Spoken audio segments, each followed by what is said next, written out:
Hello, everyone. Welcome to today's English story. This is the story of Barack Obama, a man who went from an uncertain childhood to becoming the 44th President of the United States. This is an English shadowing exercise. To get value from it, you must practice, not just listen. You don't need to be perfect. Just stay consistent and repeat. Listen carefully. Pause when needed. Repeat each sentence out loud. The sentences in this story are kept simple and clear, so they're easier to follow and shadow as you listen. Don't stress about being perfect. Progress comes from repetition, not perfection. Now, let's begin. Before looking at where this story begins, let's look at where he actually ended up. Barack Obama became the 44th President of the United States. He served 2 full terms in office. He led the country through a major financial crisis. During his presidency, millions of Americans gained health insurance through the Affordable Care Act. United States forces carried out the operation that killed Osama bin Laden. He played a key role in international diplomacy, including the Iran nuclear deal. In 2009, he received the Nobel Peace Prize. He also became the first black president in American history. This level of influence did not come quickly. It did not come easily. And it did not come from a stable beginning. Barack Hussein Obama was born on August 4th, 1961, in Hawaii. At the time, Hawaii was still a new United States state, far from the country's political centers. His parents came from very different worlds.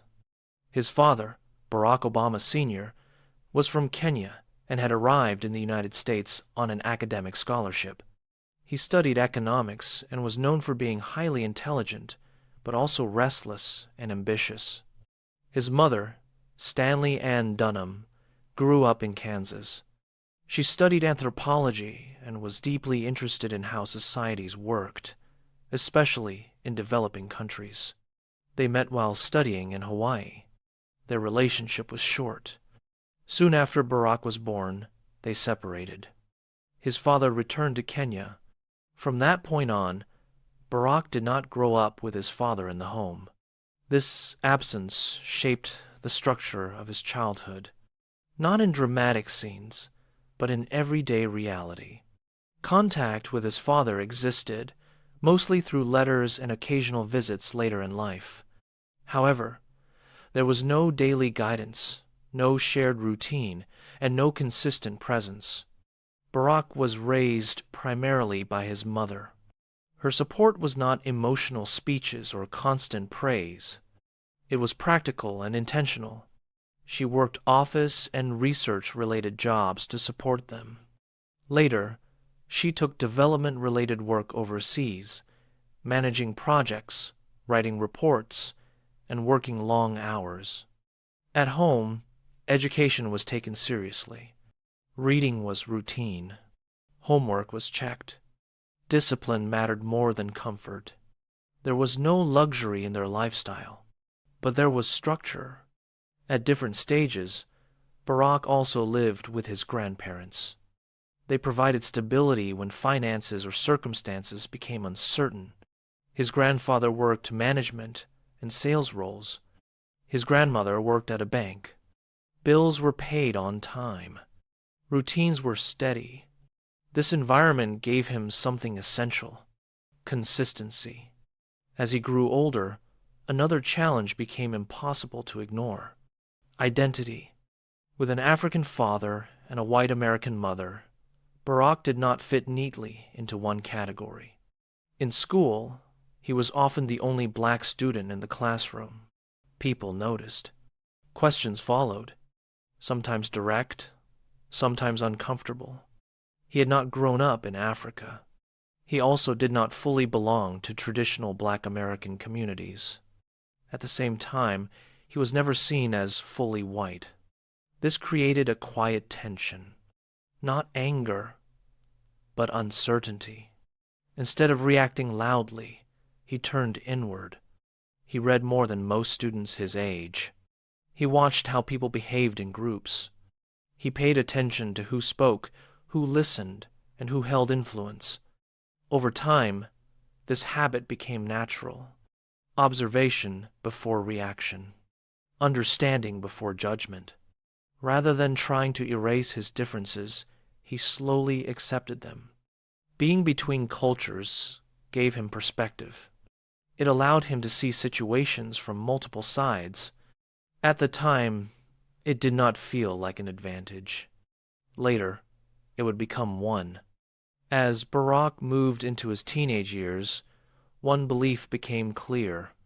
Education was not optional. It was the path forward. School became a place of focus rather than comfort. He performed well, but not effortlessly. There was pressure, much of it self-imposed. Leaving Hawaii after high school was not easy. It meant leaving familiarity behind. Family, friends, and routine stay behind. He moved to California to attend Occidental College. The campus felt different. The conversations felt different. Students spoke confidently about politics, history, and global issues. Many came from privileged backgrounds.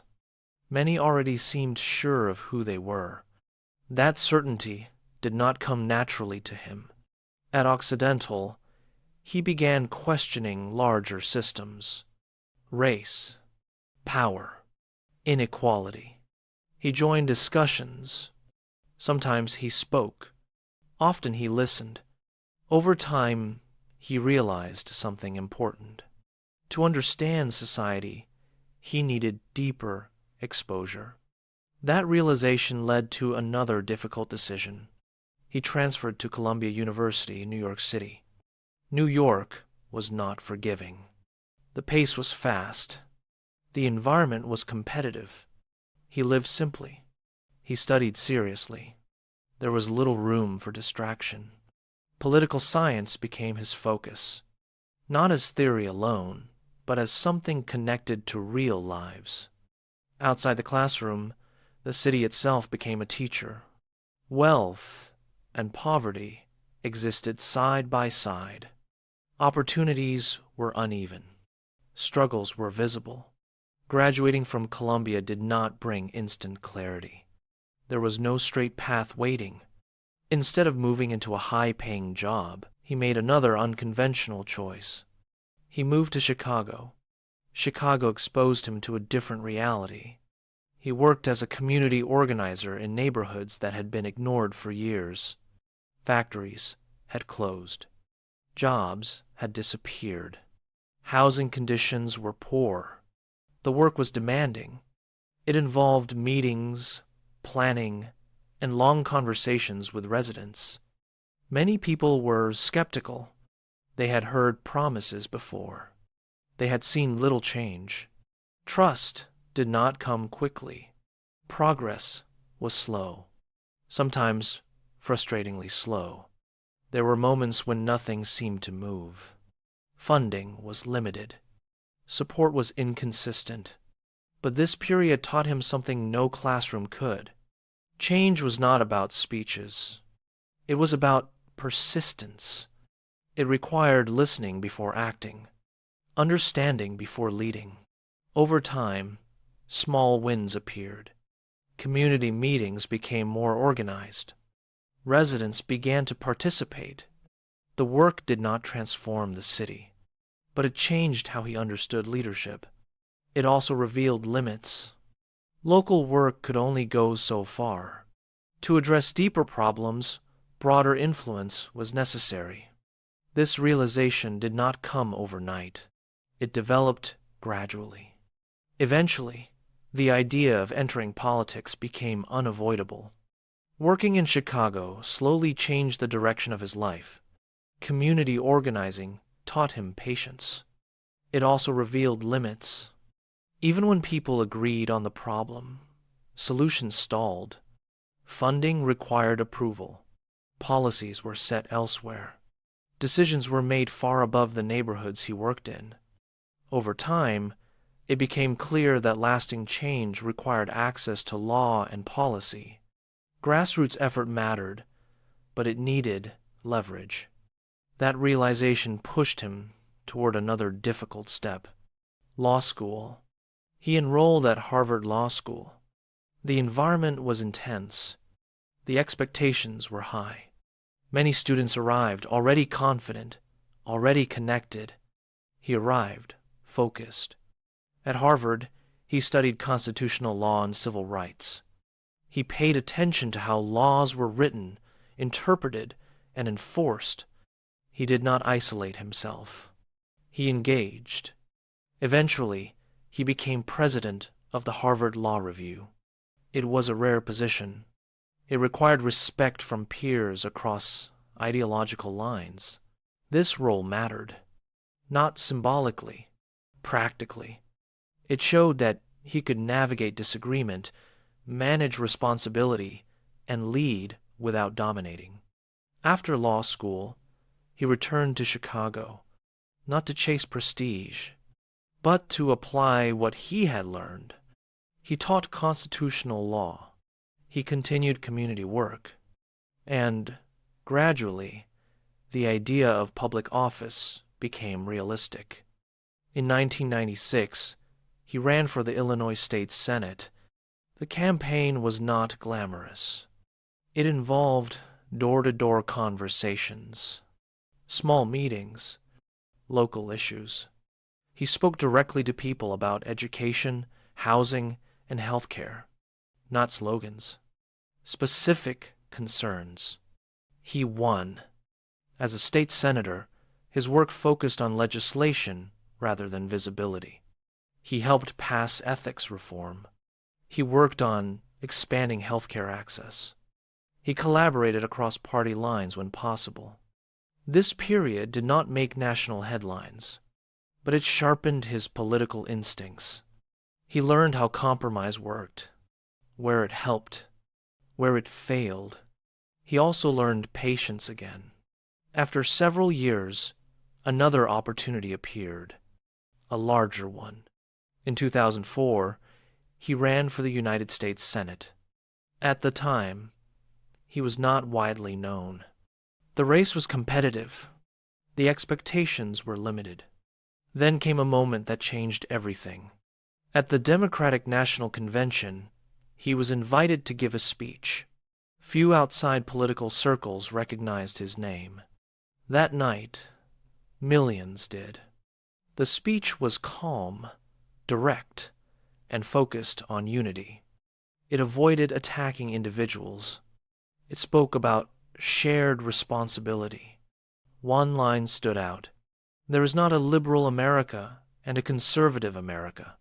There is the United States of America. The response was immediate. The speech spread across the country. His name became nationally recognized. Later that year, he won the Senate election. Washington was different from Chicago. The scale was larger. The stakes were higher. As a United States Senator, he worked on ethics reform, healthcare, and foreign policy. He opposed the Iraq War from early on. That position mattered later. His approach remained measured. He listened. He negotiated. He avoided extreme rhetoric. Slowly, a question began circulating. Could he run for president? The idea sounded unrealistic at first. He was young, relatively inexperienced at the national level, but momentum builds quietly before it becomes visible. In 2007, he announced his candidacy for president. The campaign was difficult. He faced well-established opponents. Doubt followed him everywhere. Some questioned his experience. Others questioned whether the country was ready. Instead of responding defensively, he stayed focused on message. Change, unity, participation.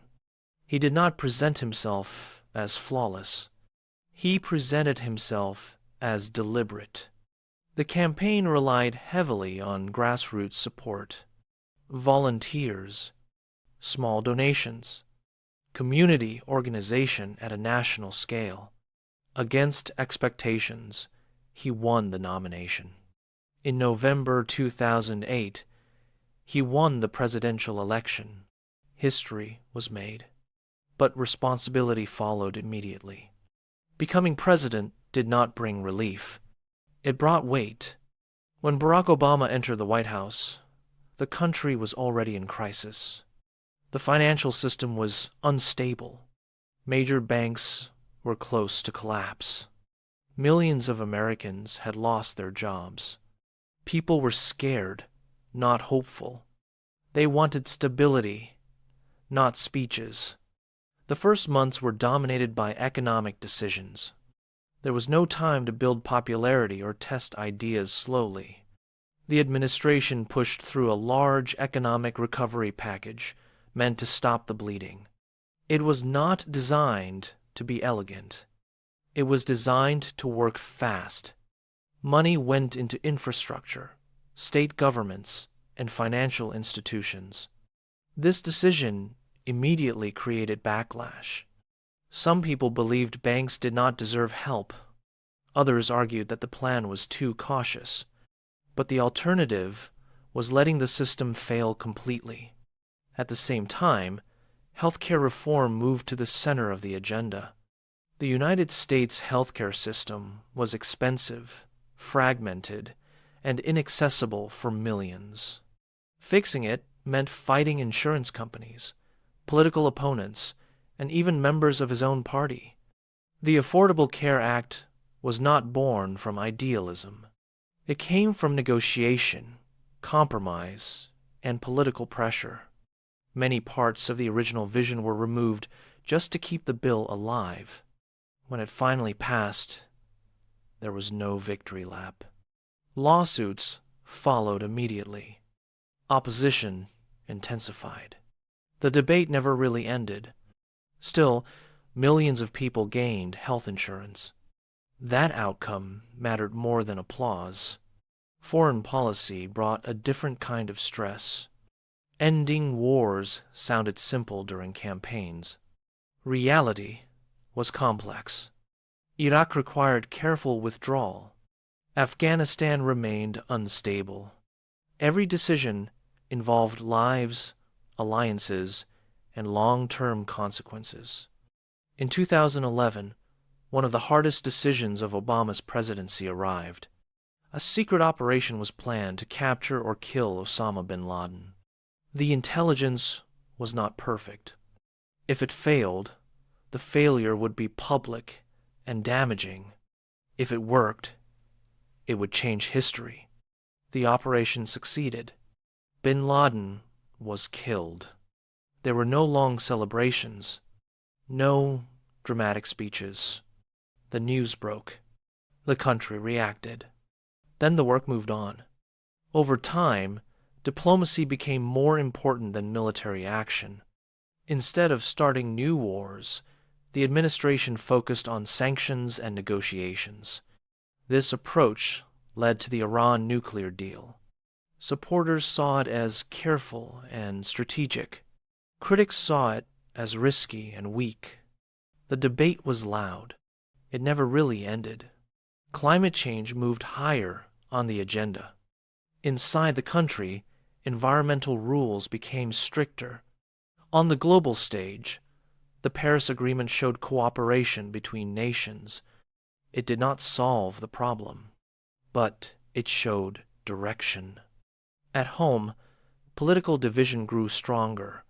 Congress became more aggressive and less cooperative. Budgets stalled. Government shutdowns happened. Compromise became rare. Leadership shifted from convincing others to simply holding ground. Race relations became a constant topic in national discussion. High-profile incidents involving police and civilians forced uncomfortable conversations. Every word from the White House was examined. Staying silent caused criticism. Speaking caused criticism, too. There was no safe response. By the time the second term arrived, expectations had changed. In 2012, Obama won re-election and began his second term. The win confirmed public support, but the political environment was tougher. Hope slowly turned into realism. Supporters wanted faster results. Opponents pushed harder for reversal. The limits of the presidency became clearer. Not everything could be fixed.